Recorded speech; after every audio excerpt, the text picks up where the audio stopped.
പാലക്കാട് അട്ടപ്പാടി അഗളിയിൽ വ്ലോഗറെ കെട്ടിയിട്ട് തല്ലി കോട്ടത്തറ ചന്തക്കട സ്വദേശി മുഹമ്മദ് അലി ജിന്ന എന്ന വ്ലോഗറെ തമിഴ്നാട്ടിൽ നിന്നുള്ളവരാണ് മർദ്ദിച്ചത്. ആഷിഖ് റഹ്മാൻ ചേരുന്നു. ആഷിഖ്, മർദ്ദനത്തിനുള്ള പ്രകോപനം എന്താണ്?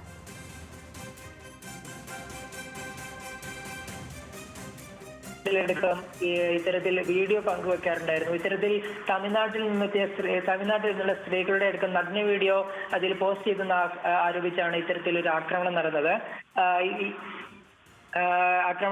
ഇന്ന് രാവിലെയോട് കൂടിയാണ് ഈ പുരുഷന്മാരോട് കൂടി ചില സ്ത്രീകൾ എത്തുകയും ഈ മുഹമ്മദ് അലി ജിന്നയെ കെട്ടിയിട്ട് മർദ്ദിക്കുകയും ചെയ്തത്. ശേഷം അഗളി പോലീസ് എത്തിയാണ് ഇത്തരത്തിൽ ഈ ബ്ലോഗറെ രക്ഷപ്പെടുത്തിയത്. എന്തായാലും ഇപ്പോൾ ഈ ബ്ലോഗർക്കെതിരെ ഈ സ്ത്രീകളുടെ പരാതിയിൽ ഇപ്പോൾ അഗളി പോലീസ് കേസ് എടുത്തിട്ടുണ്ട്.